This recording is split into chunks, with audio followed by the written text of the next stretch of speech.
Sa iba pang ulat, yung dagat, US State Department aangkat ng mga helicopter sa Russia. Tuloy-tuloy na pag-ulan sa India, nagdulot ng baha at pagkasira ng mga kabahayan at iba pa. Ito ang mga globalita ni Edwin Eusebio.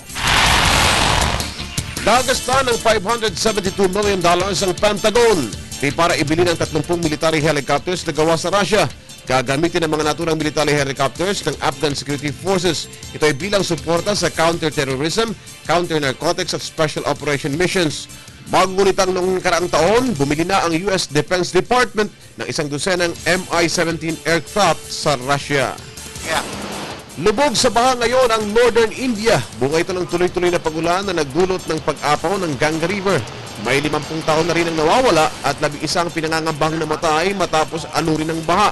Nasa 2/3 na ng India ang inuulan at mas malakas ito sa karaniwan. Ang tag-ulan sa India ay mula Hunyo hanggang Setyembre.